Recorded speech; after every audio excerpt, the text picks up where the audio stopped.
Good morning, and thank you for joining us for the webinar, The Wild Side of the Santa Ana River. My name is Crystal Nettles, and I am with the Orange County Water District. Today's webinar is the third in a series of monthly webinars aimed at highlighting some of the programs and projects of OCWD and our program partners. We are very excited you are joining us today. Before we get started, we do have a few items to go over.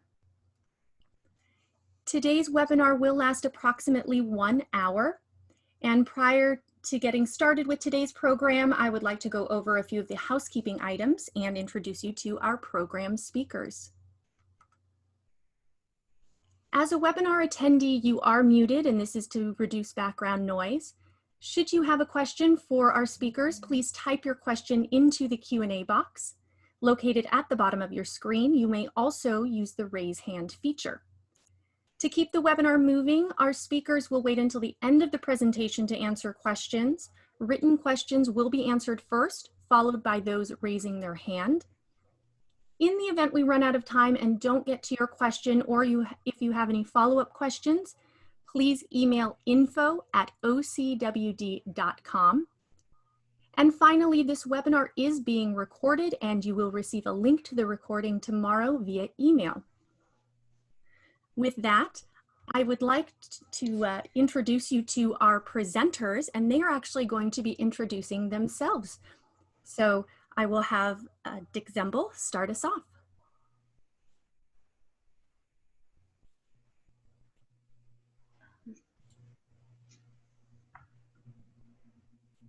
And Dick, you are muted.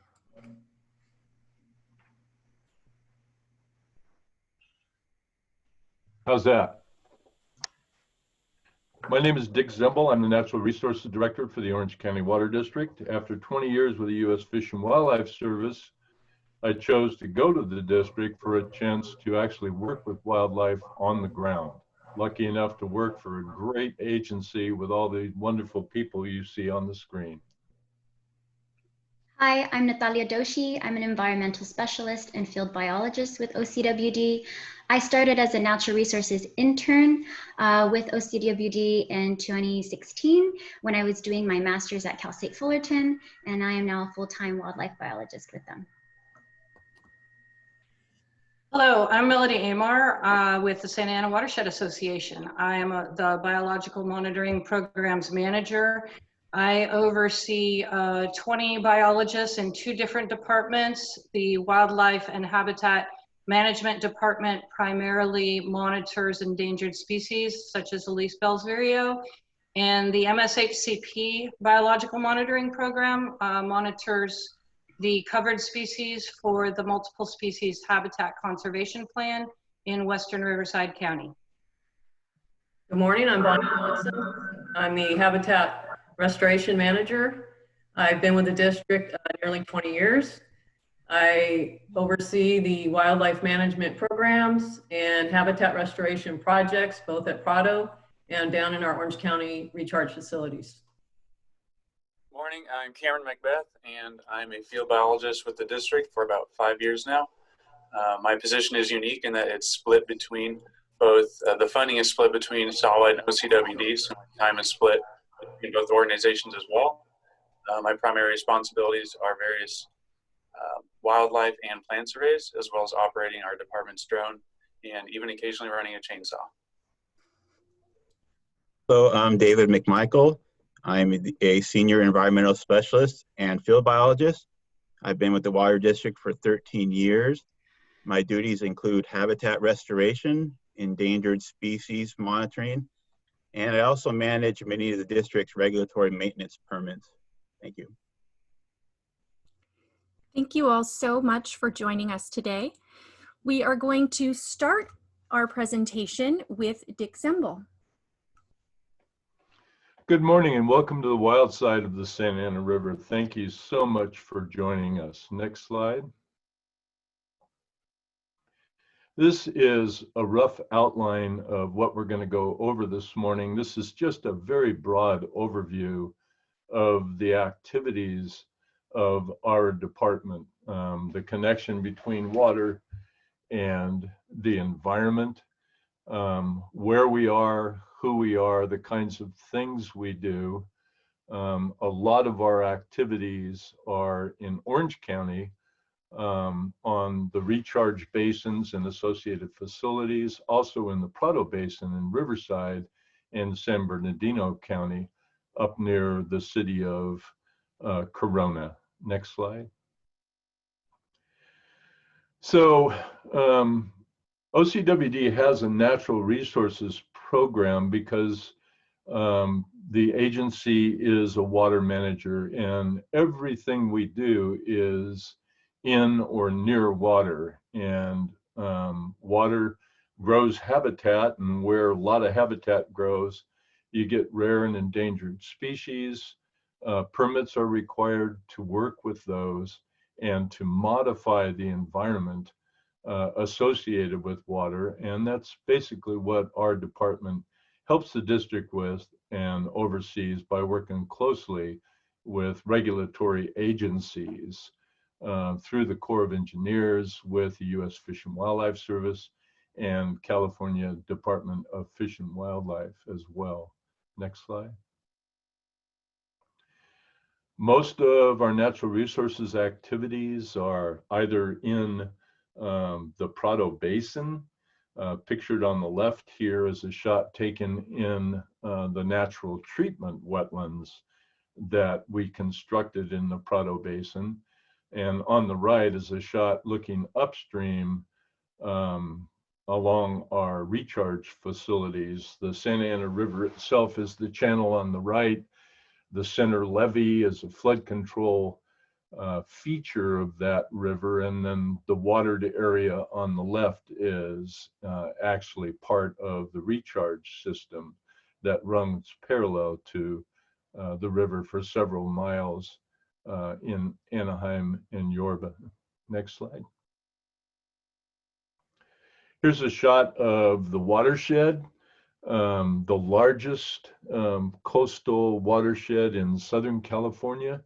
USGS actually includes 3,200 some odd acres in our watershed. That's the area drained from Big Bear Lake, Lytle Cajon on the upper left there, parts of San Bernardino, LA, Riverside, and Orange County through Prado Dam, about 30 miles from the ocean, and then all the way to the ocean. The river mouth is located between the cities of Newport Beach and Huntington Beach.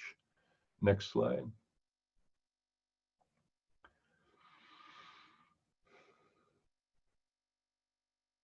This is the Prado Field Office, looking toward the Santa Ana Mountains, going up over some of our equipment and native garden, looking at Santa Ana Mountains on the left in the distance, Chino Hills on the right, and this is a part of the Prado wetlands you see in the near slide. Here's a piece of the forest looking back toward the wetlands. And again, the Santa Ana Mountains in the background. There's Chino Hills State Park. Highway 71 runs just below there. That was looking toward the dam. So the forested Prado, pictured on the left, is the largest remaining forested wetland in all of coastal Southern California. We've got about 5,000 acres of trees. Pictured on the right is an American white pelican flying over one of the wetted ponds wherein we treat the water of the Santa Ana River before it flows downstream and gets recharged into the groundwater basin in our recharge facilities. Next slide.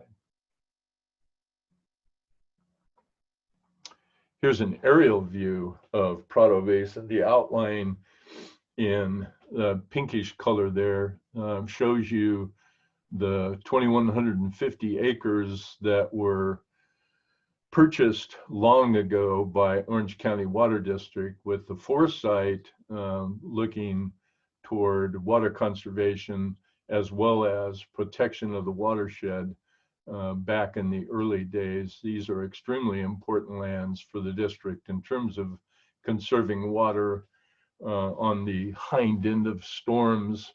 We're allowed to maintain a pool in the Prado Basin which then is released at a rate that we can capture and percolate into the groundwater basin downstream. And again, the Natural Resources Department part in all of this is facilitating that in keeping with current regulations and caretaking of the environment, endangered species and their habitat, as well as more common species.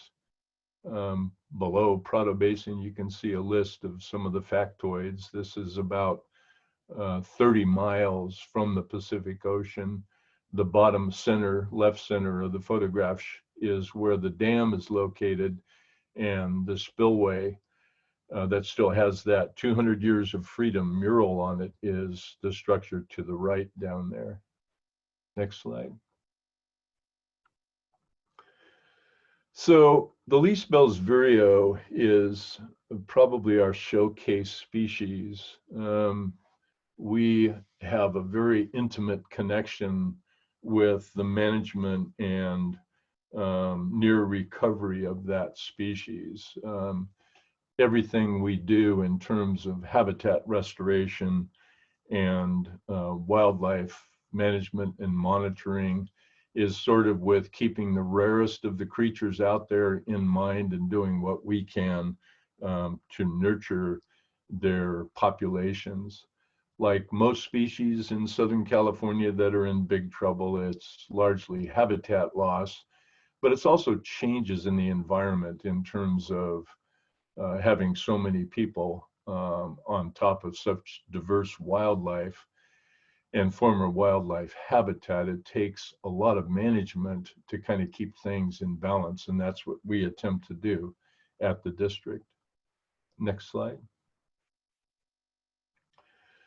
Many ecologists around the world consider our #1 environmental problem today non-native invasive species. The world has gotten so close, you know, here today, halfway around the world tomorrow, and people carry things with them inadvertently and on purpose. And the introduction of species that are not native to an area can be catastrophic to the workings of the ecosystems in that area. So a large part of our management efforts is focused around controlling non-native species like the brown-headed cowbird pictured here. And you can see where they got their name from. They are actually associated with cows when cows are around. Next slide.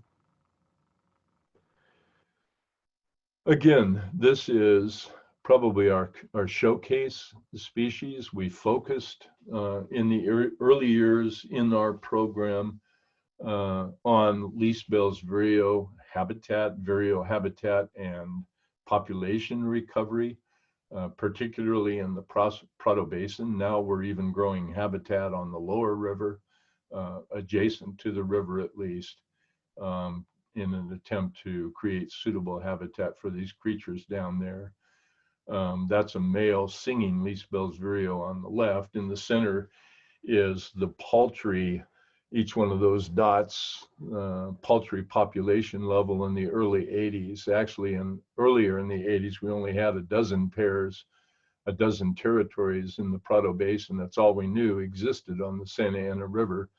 And then on the right, you see on the shoulders of Orange County Water District and Santa Ana Watershed Association's management program, what has happened. If people care enough and enough time and energy is spent, you can help these creatures. Next slide. And this is just a closer look of what has happened in the Prado Basin. That blue line shows you the potential water inundation during the probable maximum flood along the Santa Ana River, and each one of those dots represents an endangered least bell's vireo territory. In 2019, we have gone from 12, 18 pairs in the early 80s to in 2018 and 2020 what will be over 2,000 territories in the Santa Ana River watershed. True wildlife management success story. Next slide.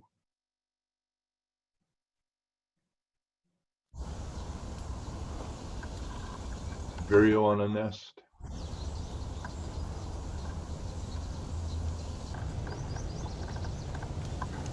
You want to get a shot from a little bit? Oh, that's a good one. You're looking at chicks through a mirror there. Just hatched. And there they are, a little bit older, begging for food. Feed me, feed me.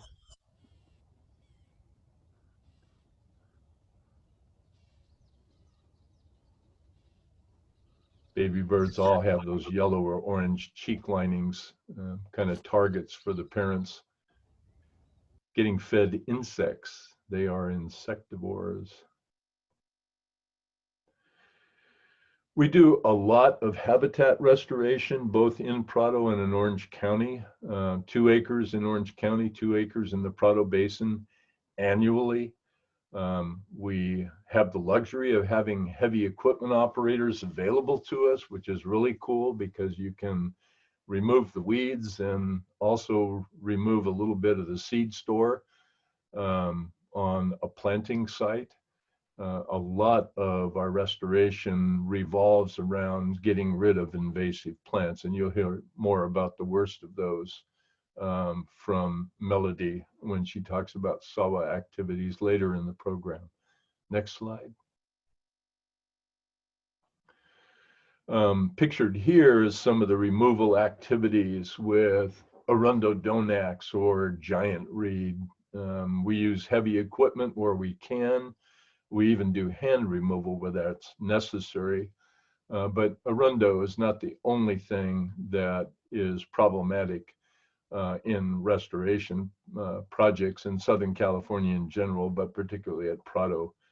Perennial pepperweed, palm trees, tamarisk, castor bean, and the like have to be dealt with as well. And of late, cachea is a really big one where the land is drier in the Prado Basin. I just point out the slide on the upper left. Arundo breaks off readily during a flood, and this is the Santa Ana River in flood stage, and that's the River Road Bridge, the old one, that literally had so much Arundo washed up against it that the floodwaters lifted that gigantic bridge off of its base, its abutments, and moved it to the point where folks could no longer use that bridge and had to drive many miles around. Very inconvenient for the folks of living in that area, Corona and Norco. The bridge was replaced thereafter, soon thereafter, at the cost of many millions of dollars to taxpayers. Next slide. We do most of the replanting that's necessary ourselves using contractors who are very good at it, but staff and contractors do most of the work. But we also engage volunteers, school groups in particular, and these are just some shots of restoration sites. Our favorite way of restoring habitat is to let nature take its course. If you keep the weeds out and keep them down and water's available and the land is there, the riparian forest will replant itself. But where that's not working so well, we take the time to put in a couple of acres of habitat annually. And with, next slide, please. And with that, I turn it over to our young rising star, Natalia Doshi. Thank you, Dick. So the other areas that our Natural Resources Department works at is in our Orange County recharge facilities, which are in Anaheim. And this is at the downstream lower end of the Santa Ana River. So this includes our recharge facilities, which are like our basins, which are kind of like large lakes, the Santa Ana River, and Off River Channel, which runs roughly from Imperial Highway to Ball Road. So in total, it's about 1,000 wetted acres. And this is in collaboration with our operations department. Our operators are responsible for maintaining the river and to maximize percolation of captured water to make sure that gets stored in our groundwater basin that provides the majority of the water to Central and North Orange County residents. So we work very closely with these operators to monitor the wildlife that's also using these areas. And so the example on the left is showing when we identify a nest, majority of birds that are using it is the black-necked stilt. So majority of the nest that we find, so you could see that's a zoomed in version of an adult on eggs. And so we identify these nests, and the operators actually help us create a buffer. And that's a donut-shaped levee that they create around them. And that's a zoomed in version of the adult with the chick. And this allows them to continue their maintenance of creating these T and L-shaped levees to slow down the water flow and increase percolation again for our groundwater. But it also helps with protecting wildlife that we're monitoring while we're monitoring throughout the Santa Ana River and our recharge facilities. Next slide.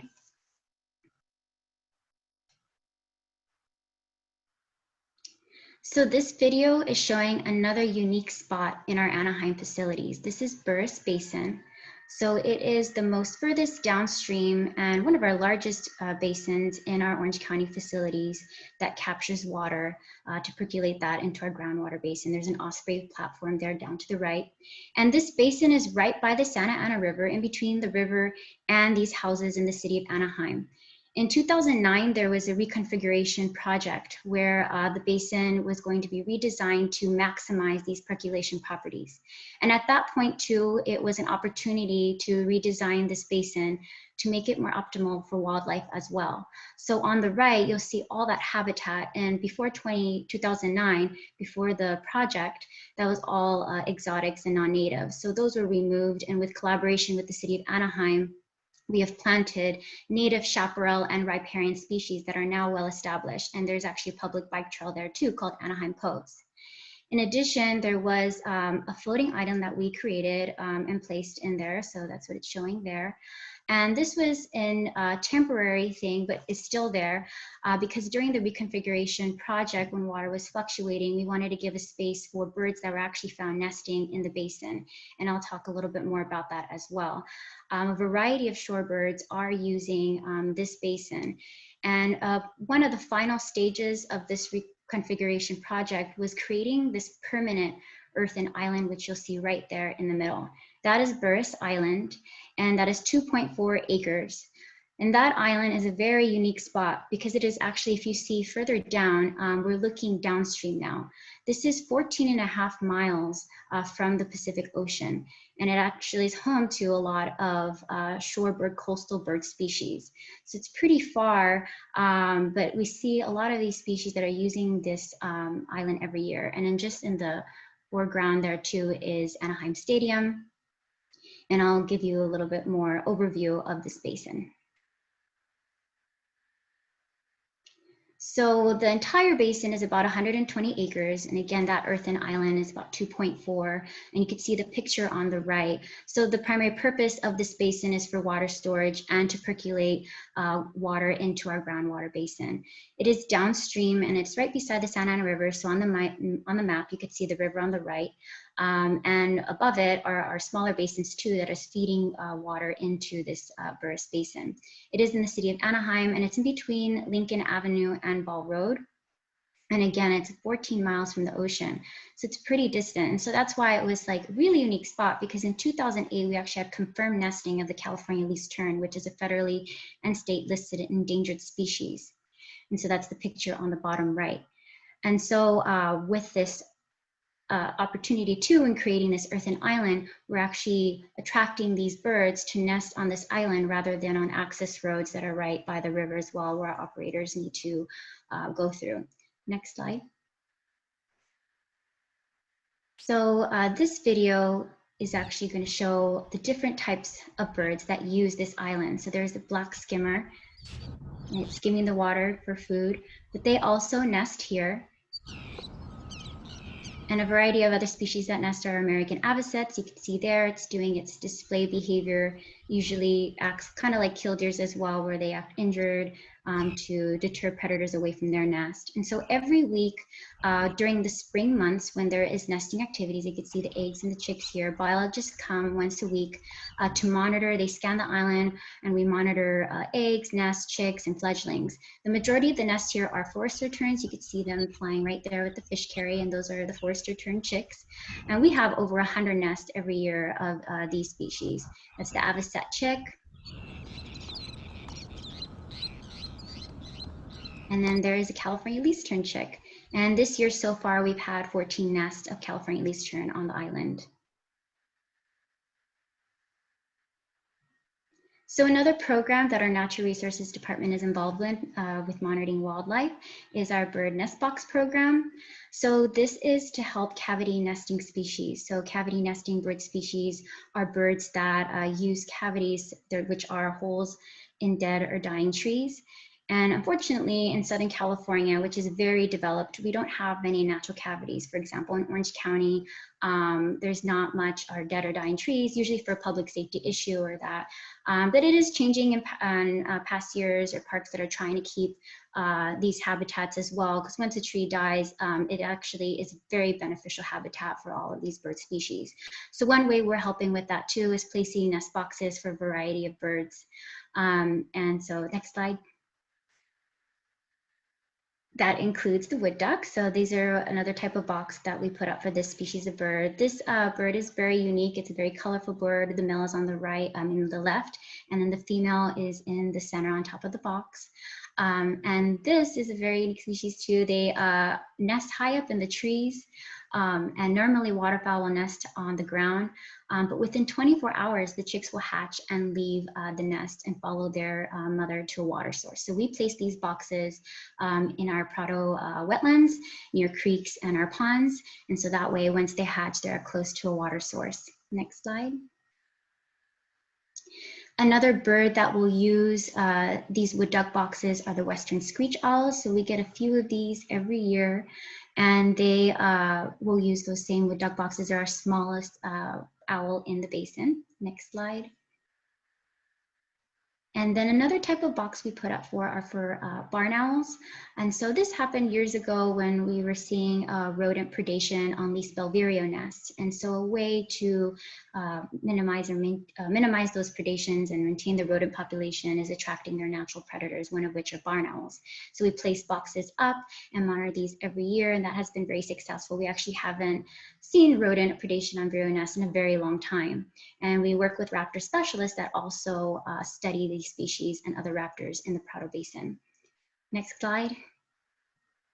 And then the main species that we put up boxes for are tree swallows. So tree swallows are a migratory bird species, and they come here every spring to nest in.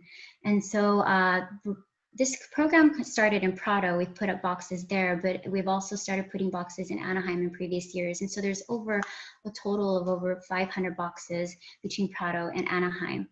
And for Anaheim area, we've placed these boxes along our water channels, so the Santa Ana River, the off-river channel, and our recharge facilities, because also that's near these houses, and we do have midges and mosquitoes that are issue too on those water sources.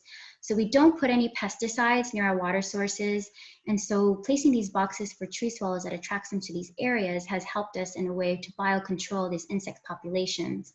And because each box, each family within a box consumes about 300,000 insects. So it's been very successful, and it's a way, again, for biocontrol of this insect issue.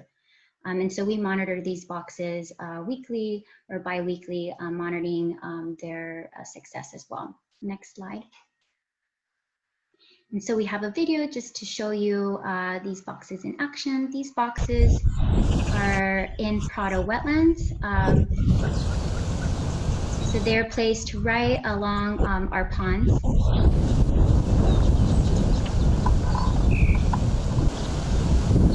And then there is a chick that's close to fledgling age, and they usually wait at the hole to be fed by their parents. You can actually hear the swallows here.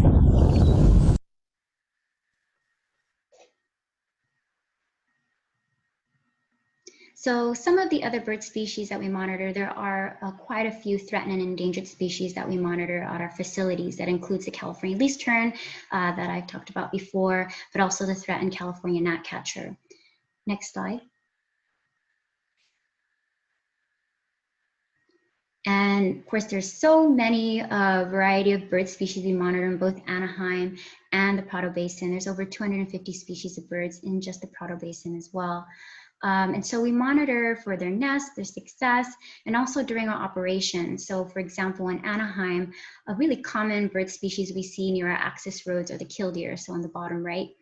And they will just nest right by an access road where operators are very frequently driving by. And so what we do is that we monitor their behavior and look for nests, and we'll mark it with a combination of flags and cones and let our operators know, and that way they give them the space and the peace that they need to nest successfully. Next slide. Oh, and just in case anyone couldn't see it. And this video is showing some other bird species that nest at our facilities. So we have a variety of rookeries, and rookeries are an area of colonial nesting birds nesting high up in trees usually, and that's a combination of egrets and herons and cormorants. So what we're looking at here is an egret rookery. These are snowy and great egrets nesting in Conrock Basin, which is a recharge basin. And so we have over 100 nests that they nest in every year. And currently they're nesting near the Santa Ana fishing lakes as well. These are the double-crested cormorants, and they nest right by the Anaheim Lake, which is another recharge basin. And these cormorants, they nest high up in the eucalyptus trees every year. And we usually put a fence up right by the road, so they'll usually, when they fledge, fly towards the water source, which is right behind them in the Anaheim Lake. And then this is Santiago Basin. This is right by Santiago Creek and not too far from Irvine Lake in Orange County. And we have western grebes and forester terns nesting there. And in the past, we have put up platforms for their nesting. That way they're protected during fluctuations of water levels within our basins.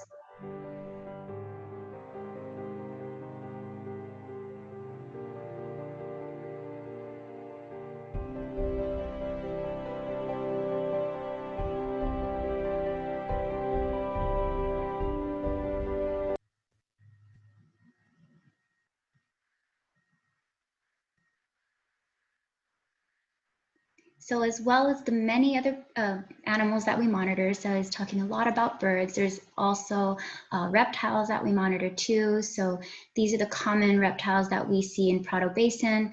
Specifically, the red-sided garter snake is a species of special concern that's tied to wetland habitat. And so we have a population that's being studied at the Prado wetlands. Next slide. And in addition, we also monitor a combination of native aquatic species. That's the threatened Santa Ana sepra on the left and the native arroyo trub on the right. And so we do this with a collaboration with solid biologists and other partner agencies. We'll survey them at a creek called Sunnyslope Creek, which is a Santa Ana River tributary.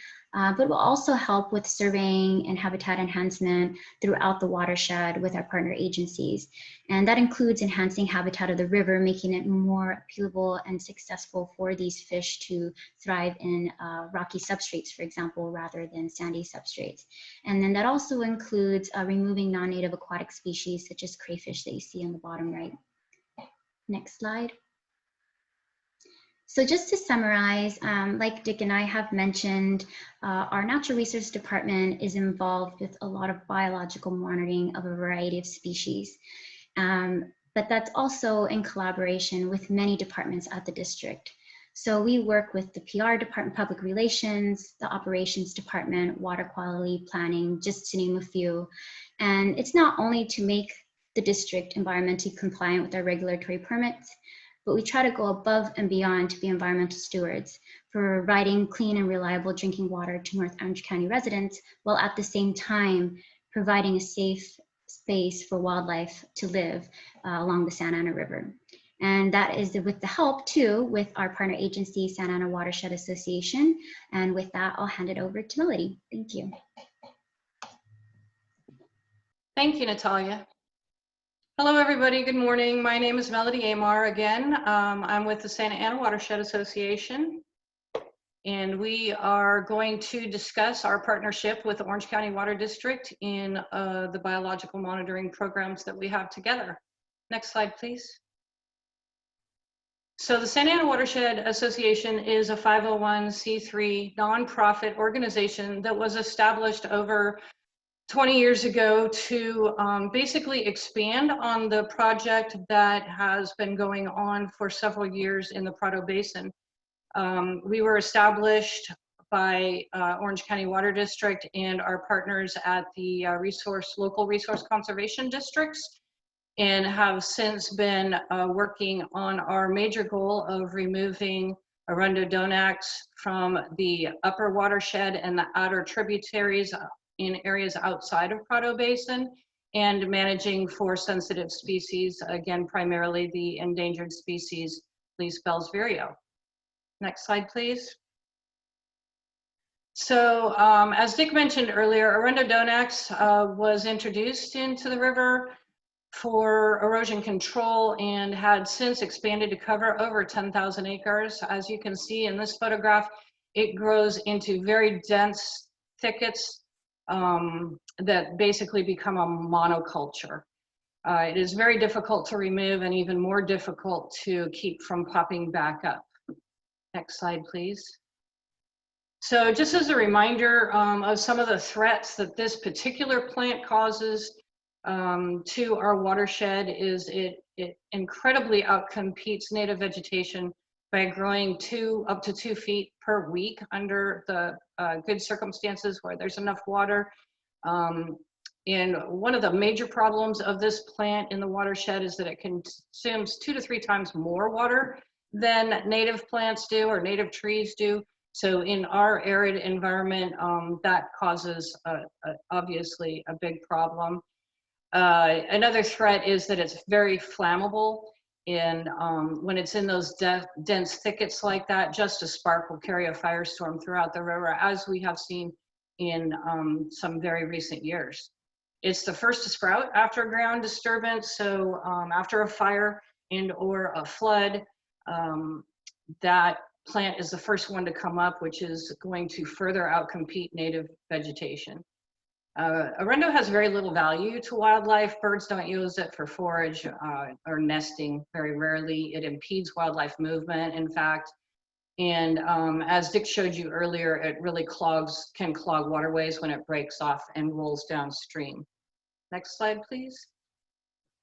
And this is just another example of a bridge that was completely undermined by Arundo that had washed downstream in the 2004-2005 floods that we had. Basically broke this bridge right in half. Next slide, please. So the Arundo removal projects that SAWA has conducted since 1997 in conjunction with Orange County Water District in the RCDs are all listed here in red. So you'll see some blobs and then some other lines in red. These are all projects where Arundo has been moved in the past, and we are continuing to monitor and treat the sprouts that still return even sometimes after 20 years. If you see the red line between Merino Valley, about in the middle right, Merino Valley and Highway 10, Interstate 10 there, that's San Timoteo Creek, which was one of our first projects. Next slide, please. So at the top, you see a photograph of Arundo, which kind of looks dead, but trust me, it's still alive. This was shortly after a fire in San Timoteo. And that photograph was taken in 1997. The photograph on the bottom right was in 98 after the Arundo had been removed. Looks pretty bare, but only 4 years later, you see that the habitat came back naturally, recovering without any planting in 2002. And it should be noted that when we removed Arundo in 1998, there were no vireo territories in that location. In 2005, territories had moved in as the habitat started to come back up. And by 2015, we had a total of 176 territories in San Mateo Canyon. Next slide, please. So this is another example of how dramatic the change can be once you get rid of a arundo. The middle of the picture is all a large, dense arundo monoculture. You can see a couple of willows really barely hanging on in the background there. But we call it the power line crossing because it's the only thing that you're going to recognize is that tower in the next photograph. Next slide, please. And this is a few years after the arundo was removed and the natural recovery occurred, and you can kind of still see that power line in the top, just in case you thought I wasn't showing you the same area, because it does look a lot different. Next slide, please. So there are many projects that we jointly work with Orange County Water District, again with the invasive species control that Dick talked about, cowbird trapping, and Natalia talked about removing non-native fishes. We also work with them on habitat restoration and fish surveys for the Santa Ana sucker and Sunny Slope. The least tern colony monitoring in Huntington Beach. We do several gnatcatcher surveys with Orange County Water District. The pictures below show a little before and after on some other arundo removal projects in Prado. And then on that bridge, you see a multitude of swallow nests, which is where we are doing our diet study for bats and swallows in the Anaheim area near the recharge basin. And also, we had, when shot-hole borer moved into the area, we conducted a shot-hole borer trapping coordinated project with OCWD in collaboration with California Department of Fish and Wildlife and UC Riverside. Next slide, please. So this is a list again of some of the other projects that we work with in the Santa Ana River and all of the watershed. In addition, other surveys that we do for herps and bats, camera trap surveys, small mammal trapping, all in coordination with our partners.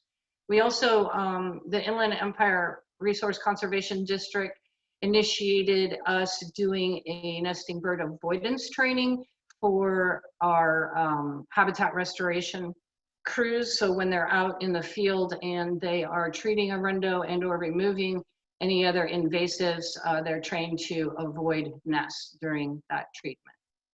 Next slide, please. So primarily, as Dick mentioned, most of our work is done with least Bell's vireo in the Santa Ana watershed.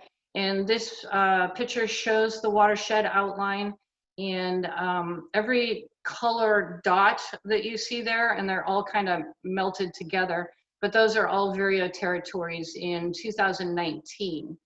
So in 2000, when SAWA started vireo monitoring, several years after Prado's project had already been ongoing, we had 19 vireo territories in the watershed outside of Prado Basin. So those 5 that I mentioned that were in San Mateo Canyon are there in the blue.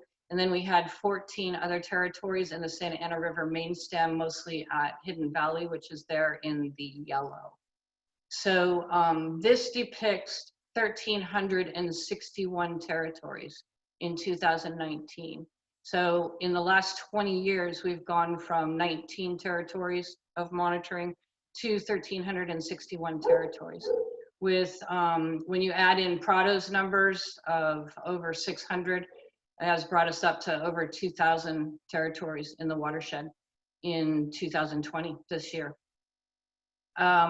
It's a large watershed. That's a lot of monitoring, and it takes a village to get all of this done. Next slide, please.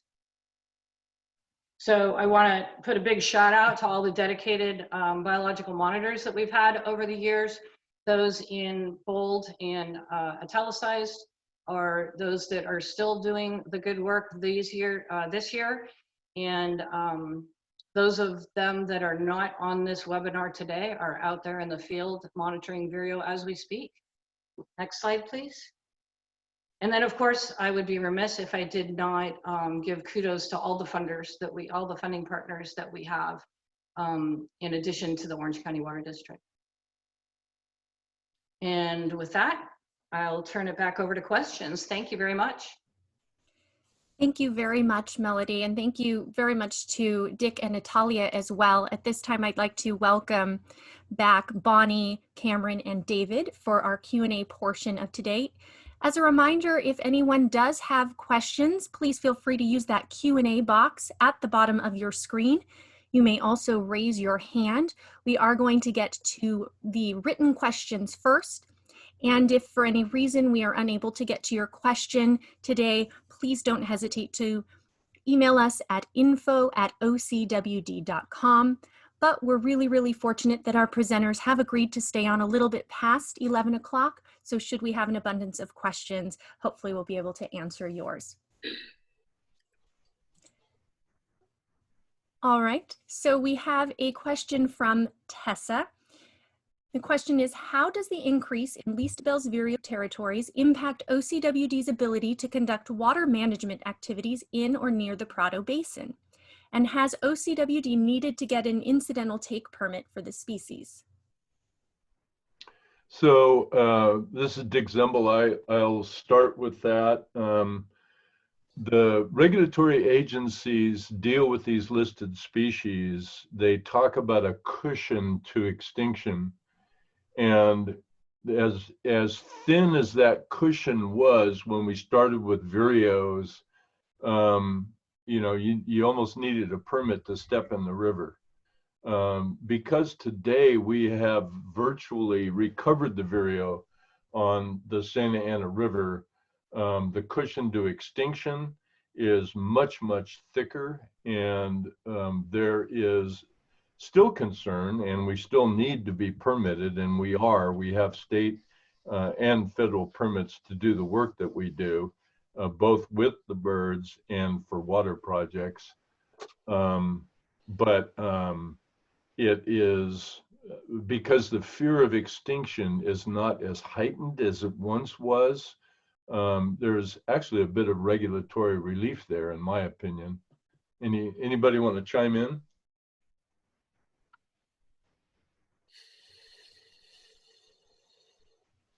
Next question. Our next question comes from Michelle.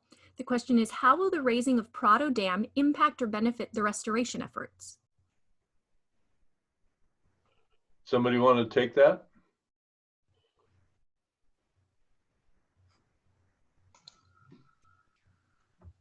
Dave, you look poised to speak. Yeah, well, I mean, it just means we go further out. We still are on the hook to do 2 acres a year, and we do more than that.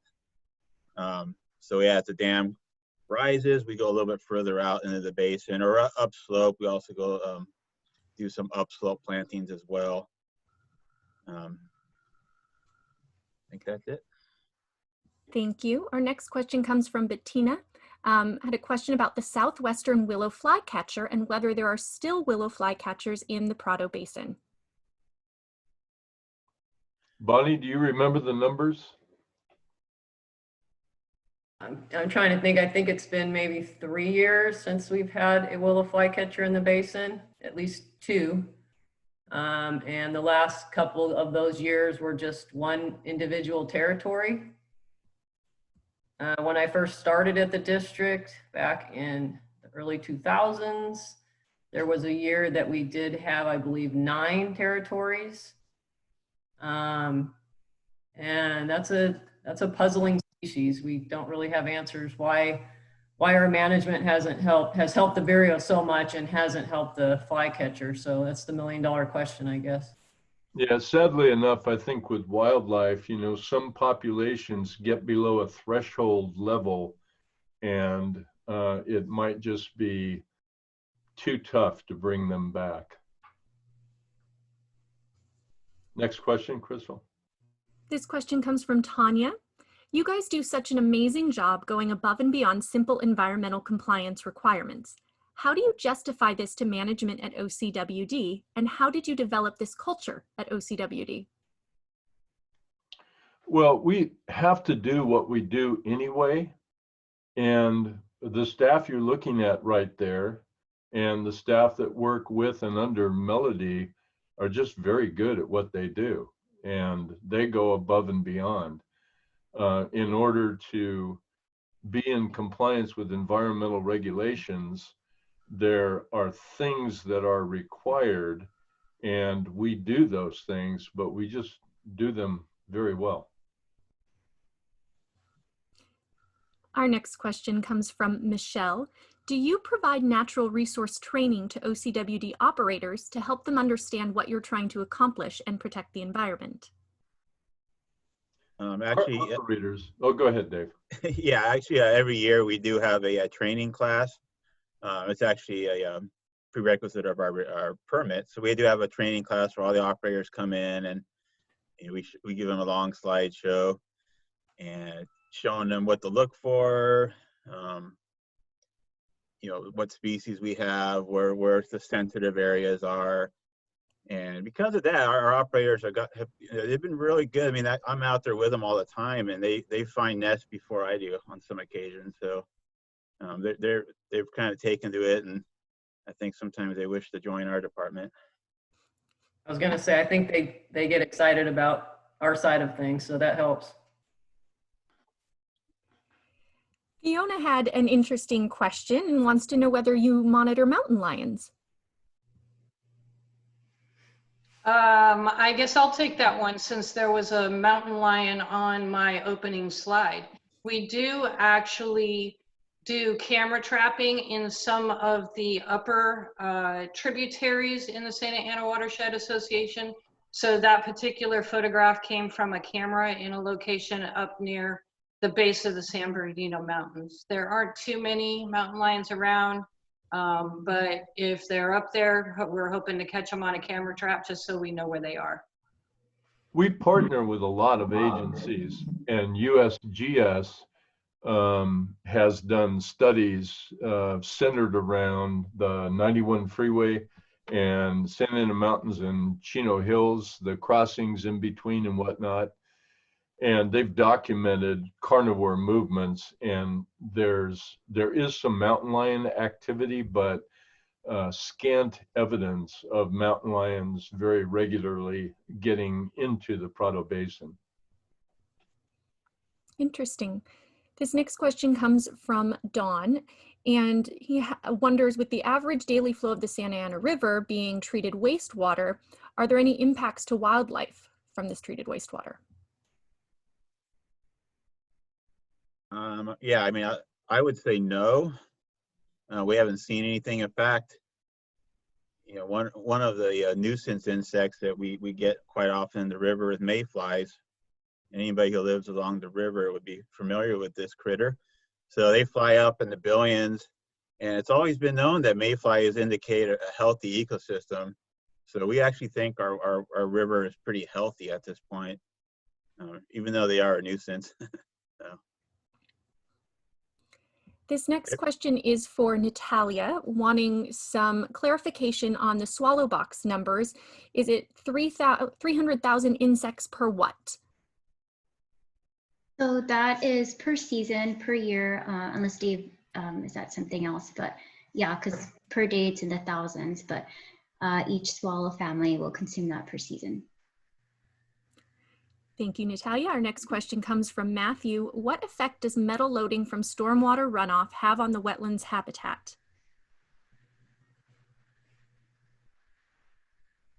We would refer that question to our water quality department and get them something in writing after the program, rather than bumbling around with a partial answer. All right, so Matthew, we will be able to email you that information after the webinar. Our next question comes from Lewis, and this is a question I've often wondered. How do you get close enough to the nest without disturbing the species when taking all those pictures? Cameron. Very carefully. So we actually are permitted to approach these nests, which we do as part of our nest monitoring for the vireo. We approach these nests to look for a number of eggs, number of chicks, so we can determine what their productivity for that pair is, and also remove cowbird eggs if they're in the nest. So some of these pictures, they were just taken while doing one of our routine permitted nest checks. I'm actually the one that took the video of the adult feeding the nestlings. And although it looks like I'm very close, I was actually probably about 20 or 30 feet away behind some bushes, just with a high powered zoom camera. And let me say too, the biologists are extremely careful not to be breaking a trail into a nest and using pole-mounted mirrors to examine contents and that kind of thing. So they're not leaving a scent trail right on the nest either. Our next question from Carol is, thanks to all who had the foresight and commitment to understand the importance of watershed. Are there additional areas that we should be protecting to help us manage the cleanup of stormwater?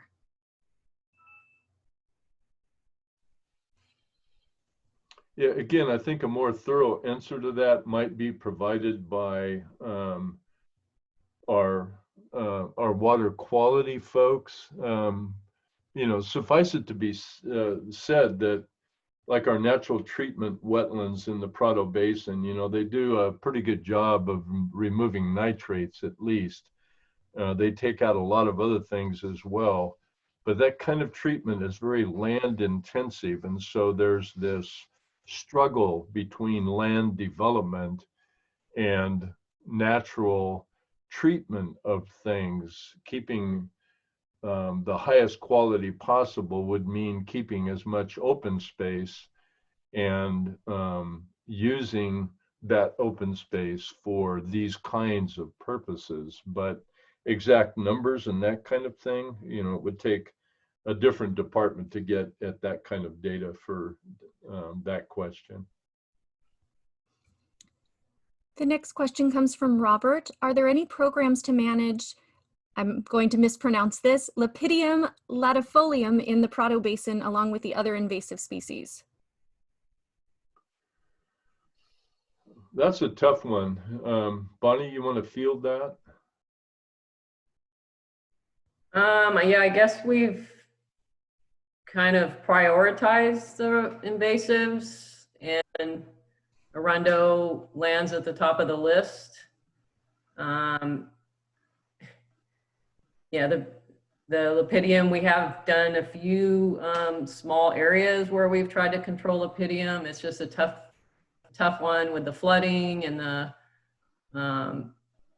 some areas that are inaccessible and things like that. It's pricey. It's a pricey invasive to remove, the kind of chemical that's needed, and the way that it reproduces and things. So I guess we've just attacked Arundo and hope that the natives move into where the Arundo was and would, you know, squish the Lepidium, out-compete the Lepidium. So we do outside of the basin, you know, we try to get people to attack Lepidium when they first see it. I think we're just past that in the basin, past that point. All right, our next question comes from Brittany. Have you used drone monitoring for the nesting platforms? And if so, have you found it to be a valuable tool? Cameron, you're on. Yeah, so that footage was shot a couple years ago. We did not deploy those nesting platforms for this nesting season. We had moderate success with them in Burris Basin when we did deploy. A few of them were utilized by the grebes for nesting, and we did actually use the drone to fly out and check those platforms. So it was a very helpful tool for us and was much more efficient than us bringing a boat to the basin, paddling out, and going one by all the platforms. So it was a perfect tool for that situation. And also let me add that, you know, a lot of the nesting birds just kind of seem to ignore the drone. The turkey vultures didn't like it, but the egrets, you know, it's a white Phantom 3, so I think the egrets just thought it was another egret. All right, our next question comes from Lena, and there are some acronyms which I'm sure I'm going to say incorrectly, so hopefully you can understand. I'm very impressed and pleased with all that has been presented. I live in the mouth of the Santa Ana River, and Melody mentioned helping with the LETE or LEET colony in the State Beach area. I would like to know what is actively being done with the ACOE's LEET Island that has not been maintained, and I don't feel I've ever had any possible nestlings. Additionally, there are bevies, BEVIs, in the Talbot Regional Park? Are those monitored, and any progress in habitat restoration? How are the IRIAs doing in the ACOE salt marsh restoration area adjacent to Banning Ranch? Hopefully Okay. you could understand what I was trying to say. That's like 15 questions all rolled into one. First off, I'll let Natalia speak to the lease turns, but I just a comment on the core site. What she's talking about is the core, when they did one phase of the Santa Ana River flood control project.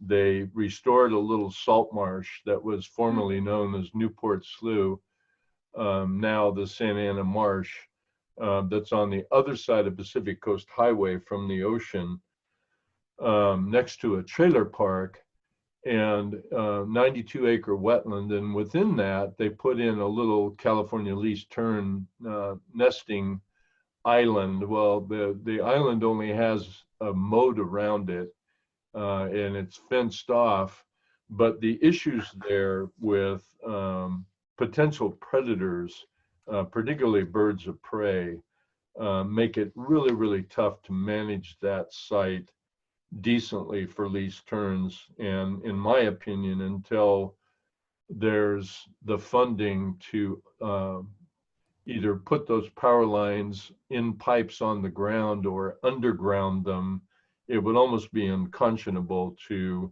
attempt to draw turns into that site. In terms of the Huntington Beach nesting colony, Natalia is out there weekly. Do you have a few comments there, Natalia? Yeah, so for this season so far, so this is the Huntington State Beach Colony right by the mouth of the river. And so this year it was kind of a slow start. We have a total of 425 nests there this year. That's actually a little less than what we've had previous years. Last year we had over 500. But there was kind of a slow start with the season. But also there was a regional occurrence that we've noticed with lower number of nests in the beginning. And with this regional occurrence, because with other agencies and colonies too, we're noticing a decrease at that time in the beginning of the season. We're still looking into it and working with organizations like the San Diego Zoo that are looking into egg composition, because it might have been like food availability or something like that. We're not sure if it had to be associated with the red tides that were occurring for such a long period of times. The terns going out further out in the water to get food. We were seeing some abandonment issues apart. And then we had a second wave, which we hadn't seen like in the previous year. There was a very obvious second wave this season, which we got some newer nests. And so that's when we had the bump in numbers. But it's kind of wrapping up right now. So far we just have 425 nests there. Sadly, that second wave, 90 or so of what were thought to be active nests, we only monitor twice a week. And the monitors called me this morning before this webinar, the lead monitor, and reported that 90 of those nests had been taken by crows.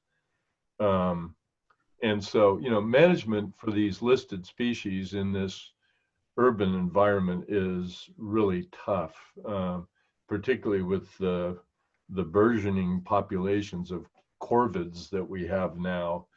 They're very, very tough to deal with. So we basically are wrapping up. I instructed her to collect the rest of the abandoned eggs so that we're not feeding any more crows, and we're calling it a season for the year.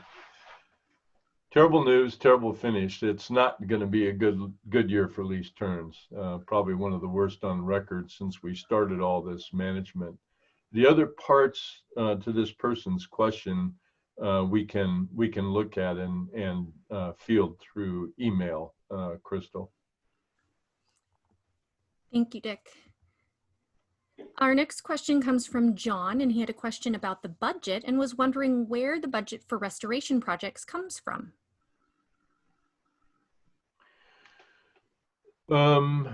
Look at it this way. we have the privilege of putting endangered species habitat underwater in order to be able to serve that water, manage that water, and make it available to people. And so the habitat and the organisms affected by that get a little tiny chunk of what that water represents in terms of economic value, thrown at them in terms of our efforts to counter manage for the potential damage of putting that habitat underwater. So it's basically a drop in the bucket compared to the wildlife management costs and restoration costs are very small compared to the value of being able to manage water the way we do, particularly holding it in the Prado Basin. Thank you, Dick. And just to let everyone know, it is currently 11:08. If any of our attendees are unable to stay, please note that this webinar is being recorded and you will receive a link to the recording tomorrow. And we will be continuing with questions for about 10 more minutes or so. In the event that we do not get to your question, please email us at info@ocwd.com.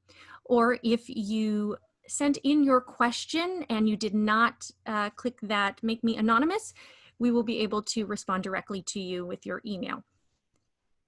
So our next question comes from OCWD Director Kelly Rowe, and it is whether we think we're keeping ahead of Arundodonix. Mel? Oh, I was thinking that's a perfect question for Dick.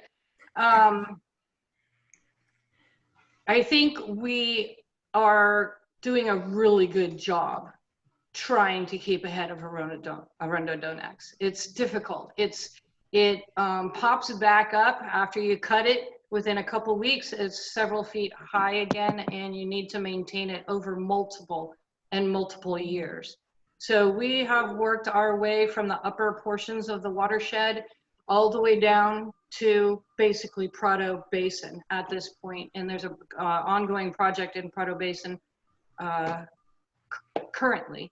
So I'm not sure. I guess we've done some real good damage to it. I don't know if we're ahead of it or not. It grows so fast, but we've definitely put a dent in it.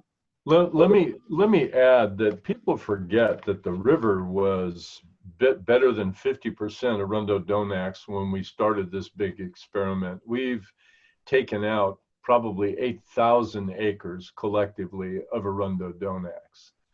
And now the onesie-twosie stuff comes back comprising dozens of acres. And people look at it and think, well, where was all that? Where did all the money go? You know, most of that acreage is not either open land now or it's native riparian habitat. And we've saved literally hundreds, if not thousands of acre feet of water over the years. The frustrating part in all of this is the toughest thing to come by is the maintenance money it takes to keep that stuff out. We're working on trying to figure out how to build a fund that we can rely on over the years to stay up with that. But Arunda's not one of those things that you can take out 100 acres and 5 years later you're done. It will just keep coming back. And so if you don't have a bunch of biologists climbing all over the watershed, taking notes on where those little stands are, and you just turn your back on it, 10 or 20 years from now, the river could be half Arundo again. So the follow-up maintenance we're working on, we've got a fund going. SAWA is still an entity out there and a force to be reckoned with. You know, the long-term funding and the funding partners are yet to be identified. The regulatory system doesn't work very well for funding things like this. So there you go. Thank you. A second question from Director Rowe. Are you planning to do a virtual tour of the Prado wetlands and habitats? We are working with a grant that our public affairs folks got us for a tour program for underprivileged younger children out at Prado. And since those tours cannot be in person because of the COVID pandemic, currently we're working with Inside the Outdoors, Orange County, noted Orange County educational institution, to put together a virtual tour for those children. That's not, so we're doing that because we have grant funding to do it, and a lot of that will be done both by Inside the Outdoors and internally by OCWD. You know, it's one of those things that would be wonderful to have. The little bit of video you saw, which was just great, that Cameron took with the drone, and Adrian took, our cinematographer took, you know, at last minute, just to put something together so people could enjoy what we get to work on daily. Some of us, some of you, you know, that's unusual. It's not really what we're in the business of, to come up with something that's of extremely high quality, and you know, to make a feature film out of it would take an effort I'm not sure we have the wherewithal to engage in. But we're embarking on that because of this DACA grant, and we'll see where that leads us. Our next question comes from Quinn.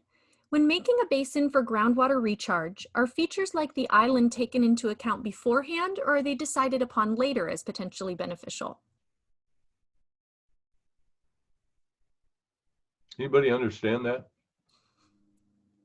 You know, the nesting seabird island came about because we had little sand islands in Burris Basin, and as part of the reconfiguration project, we were going to change water management in Burris Basin and put those islands underwater.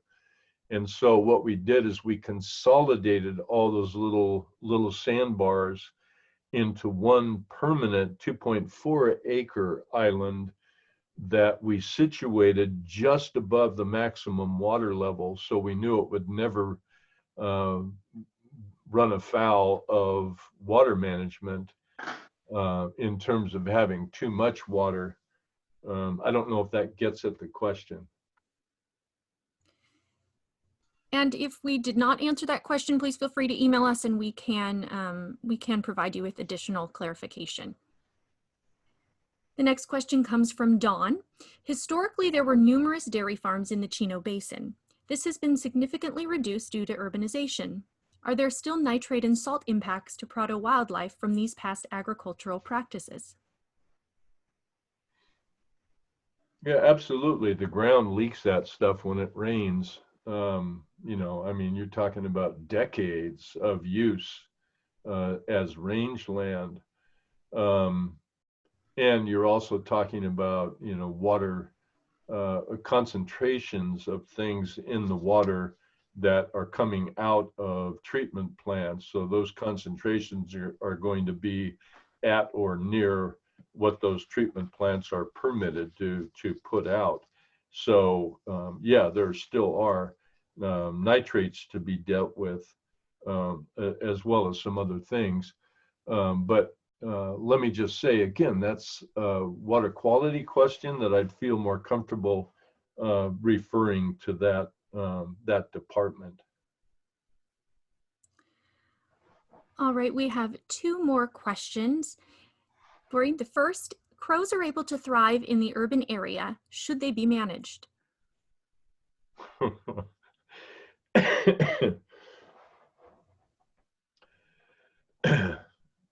Things would be a lot different if I lived on a farm in this watershed, at least in terms of my immediate surroundings. You know, I think that there's a danger when a population, crows are extremely social and extremely clever. And they live in such tight groups. I'm frankly amazed that there has not been a disease issue that has struck the Southern California corvid population simply because of that. I'm still, I marvel that it happened for humans before it happened for corvids. And response to that is they absolutely need to be managed. If people are changing the environment so much, altering the environment in such a way that a population, a native population, can kind of take over the urban environment like that and start to influence some of the rare species. If you want to pass on as complete a wildlife legacy and heritage to future generations as you possibly can, then you have to counter manage that or you will fail. And we have time for our last question. Aren't the efforts at the Santa Ana River for species such as Leesbell's vireo a building block of sorts that has helped increase populations in other areas such as Prado Basin, Lake Matthews Reserve, etc.? Jump in. Sure, I'll take that since we do a lot of the Santa Ana River stuff. So obviously all of the management that's been done over the years is a huge building block for Leesbell's vireo to expand out into the other areas of the watershed. It might be, I'm a little confused at the way the question's worded, but we need to be clear that that Prado Basin was the only place that had vireo in our watershed that we are aware of when they were listed. And so the program that started with Orange County Water District in the Prado Basin increased vireo to the point that some started spreading out into other areas. I'm not aware if there are any at Lake Matthews per se, because that's a closed reserve, but we have so many different areas where vireo have moved into, basically starting from the beginning of management that was conducted by Orange County Water District in the Prado Basin. And they have just kind of spread out from there to other locations. So absolutely a building block that started with the program in Prado Basin and then just has increased over the years throughout the watershed. Yay for OCWD. Yeah, I hope that answers the question. Thank you so much. With that, I would like to end our webinar. That's all the time we have for today. And I wanted to thank our presenters for joining us and for sharing their expertise with the audience. And I also wanted to thank all of you so much for joining us. I hope you found this webinar informative. As I mentioned earlier, this webinar is being recorded. You will receive a copy of the recording tomorrow via email. This is our third webinar. We did have a question come in regarding our previous webinars. The recordings of our previous two webinars are available on our website, ocwd.com, as well as on our YouTube channel, OCWD Water News. So you can go there directly to view recordings of past webinars as well as this one. We do host them monthly. We have not confirmed a date for our next one yet, but it will be at the end of August and will be on our groundwater recharge basin. So we encourage you to visit our website for information and to sign up for that in the coming days. So thank you all so much once again for joining us and have a great day.